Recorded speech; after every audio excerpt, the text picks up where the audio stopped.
Are you noticing sloping or cracking in your concrete and you're not sure how to fix the issue? If so, you came to the right place. In this video, I'll talk about when deep injection might not be the best option for you.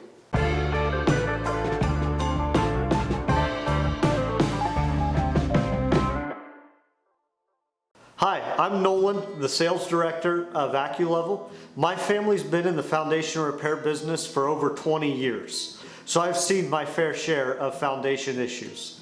So when is deep injection not the best option for you? It could really be up to maybe what an engineer requires on a project.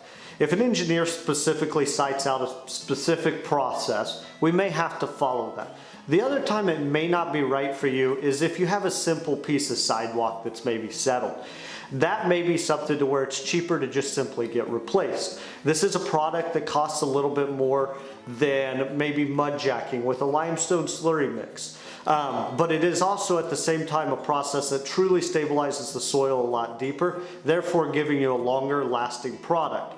So if you've got one section of sidewalk or a corner of the driveway that may drop, this might be too much of a solution for you, and you may look at just replacing that small section. Thank you for watching. I hope this video helps you decide if deep injection is right for you or not. If you want to learn more about deep injection, click the link in the description and you'll be able to read our blog on this topic. Be sure to like and subscribe.